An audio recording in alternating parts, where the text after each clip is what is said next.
TV, and I'm your host, Ukhansela Muzi Thusi. So namhlanje siselindeni we-Inc Creative Arts Center. Silapha phela sizovakashela ikhansela lethu just to talk to him, sithole nokumazi, ebese-ke siyambuza ngemibuzo esithole emphakathini. So sijabula kakhulu namhlanje. Ngiyabonga kakhulu Mamthembu to have me on the show. Yeah. So before siqhubekele phambili, sisunazi ukuthi if sikhuluma ngobaba uMuzi Thusi, who are we talking about? Ethini ubaba ungubani, ukhulelephi, wafundelani, and ufinyelele kanjani ekutheni nawe ufuna ukuba yikhansela?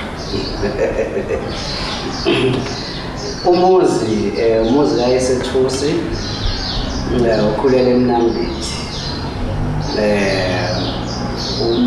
Thusi-ke uThusi ogcwabaza umfene umlotsho omakhanyo oshaya esile. Hayi thina lapho. Umfana nje ohandsome. Yabo. Umfana ohandsome oyithandela ukufunda. Okhule from a very rich family, but poor. Ekhonzela ukufunda, so ngafunda ngaqeda eMnambithi, Lesbridge High School. Then I moved to Durban before ngize eDurban ngafunda eUkhansela ngenza enye into ethi boiler making. Boiler making into yama-designers, ama-engineers asebenza kwi-sector yaka-welding, right? So bengifunda eUkhansela St. Oswald's Technical College. Sasu-19 ama-students khona yabo, kodwa sathi mase siphasa sawu-4 kuphela. Washo ukuthi lamanye ama-students awu-2 asebenza emayini, so babezowenza u-N1 kuphela, then they went back. Wacaca ukuthi sisala sibawu-2, so we couldn't have N2 so-2. So yabuntsha kanjalo-ke i-career engakuthi ngilandela ibhola making. And then I moved to Durban. Uma ngifika eThekwini ngenze ama-studies of project management. Yeah, so I've been involved in volunteer emphakathini. Washo ukuthi ngendlela engisebenza ngayo, u-project manager at that time got impressed, wathi yazi I can assist you to further your studies because you are good in project management. And then he paid for me ama-fees of project management at Damlin Management School, ngenza advanced diploma in project management.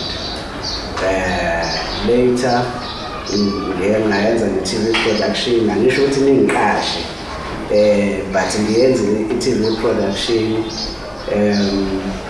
We go program Creative SA.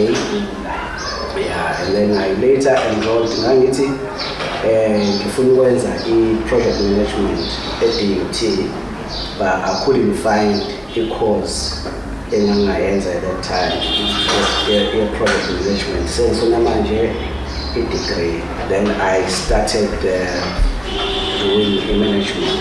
Ngafunda management, which is similar to project management. So ngenza management, ngenza diploma yakhona, and then ngenza BTech. So sengifisa ukuqhubeka ngenza masters manje. So abanja udeli ukufunda. Uzoqhubekela phambili. Ngizodela nje mhlawumbe after 15 years ngoba sengiyadela sengithi hayi alright. So baba, esifikile namhlanje siyinduzo TV, kade senza i-study emphakathini. Sifuna ukuthola ulwazi ukuthi imaphi ama-concerns abo nemibuzo abafuna ukubuza yona as ikhansela. And i-concern enkulu ekhona emphakathini indaba yamanzi. Sithola ukuthi kuney'ndawo ey'phelelwe amanzi kusukela last year, and bafuna ukwazi ukuthi kwenzakalani, inkinga iyephi, why amanzi njengamanje kuze kube namhlanje engaboni, and uluphi uhlelo eniphezu kwalo ekutheni nilungise amanzi. Yeah, mhlawumbe asiqale nami umthetho. Okokuqala, i-role ye-council is to play oversight. Okwethu ukuthi uma ngabe kune-problem, si-alert umasipala ukuthi say for instance, iy'ntambogo ziyabloka. My role is to alert the municipality ukuthi hayi iy'ntambogo iblockile, and then bona sekufuneka bathumele oplamba bazoyilungisa. Uma ngabe kuwukuthi kuqhubeka isikhathi futhi akwenzeki iphinde ngibakhumbuze. That is my role. So with regards to amanzi, ngikonsena kakhulu indaba yamanzi way before ngibe yikhansela. For the past 5 years, if not more, kunama-communities nje amanzi angawatholi. Now, ngi-engagile-ke nga-engage nama-municipal officials from i-level, angithi sinedamu la, idamu linomuntu okuthiwa superintendent, okuyena omanager idamu, omanager i-operation yedamu, so that sizokwazi ukuthi sithole amanzi empompini. Ngi-engagile naye, ngabona ukuthi I'm not winning because kunemibuzo engiyibuzayo engaphenduleki. A simple question ethi idamu lina abantu immediately ama-neighbors edamu amanzi awawatholi, kwenziwa yini? And then he explains ukuthi i-network yamanzi ihamba kanjani, amanzi mayevulwa edamini aqala ashone phansi endaweni i-lowest point kuyima ekhuphuka. So if kuwukuthi amanzi awenele, then labantu abakwazi ukuthi amanzi akhuphuke ezebona, but bawomakhelwane wedamu. Right, ngiyayi-understanda mina, yabo, but at the same time angifuni futhi ukuthi ngi-understand. I'm saying this because i-bottom line what afuna supply ngamanzi. Ama-challenges ama-specialists that are employed to deal with whatever challenges that they have. Bawalungisa ama-challenges thina sithole end product, which is water on the taps. Ama-bylaws omkhakha athi azivumelekile ukuba nama-toilet omgodi, right? So kusho ukuthi the only option that is left is flush system. So for us to be able to flush, sidinga ukuthi umasipala usupply amanzi. So ngikhulumile ngalayaza superintendent. I ngabona ukuthi I'm not winning, and then I started engaging senior wakhe supervisor, area supervisor. Engage with him. Ayinakhona ngibona ukuthi I'm not happy. Phela mina ungangichazela zonke izinto but engifunayo ukuthi abantu bathole amanzi. Then I took a matter up with uhead waka water and sanitation Mr. Mswe. Saba nama-engagements, ngabona ukuthi I'm not finding joy. Nga-engage office kameya, right? Office kameya then la assigna umuntu-ke sinama-weekly meetings la sihlala khona.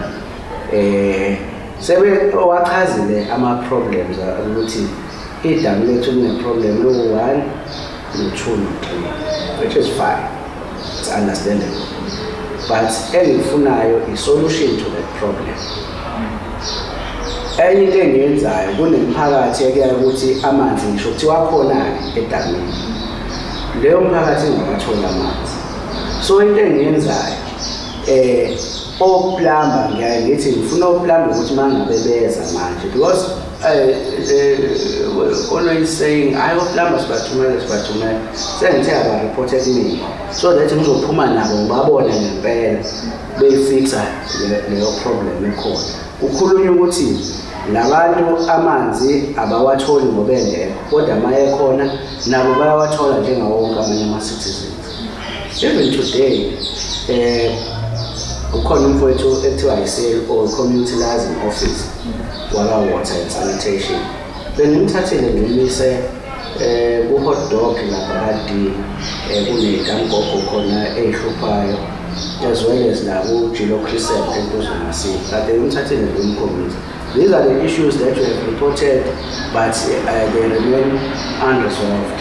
So awuzi uzobona yabo. So i-issue yamanzi into enjalo. But also I must say ukuthi any challenge esinayo ukuthi umasipala usinikeza ama-water tankers. Ama-water tankers aba u-4. Njengoba eba u-4 akona wonke ahlale on duty. Kwesinye isikhathi udriver hayi ngiyagula mina ngikho, omunye athi hayi ngiphantshelwe i-truck, omunye hayi ngizame i-truck angiyitholi and so forth. Now lama-water tankers njengoba ewu-4 every stop la fike ame khona mayifika ku-point A ayikwazi ukumuva ku-point B isenamanzi. That's the extent demand yamanzi. So lama-truck awu-4 asevisa the entire ward. I-ward yethu yakhiwe ama-VD awu-8. In a day sikwazi ukucover at least ama-VD awu-2.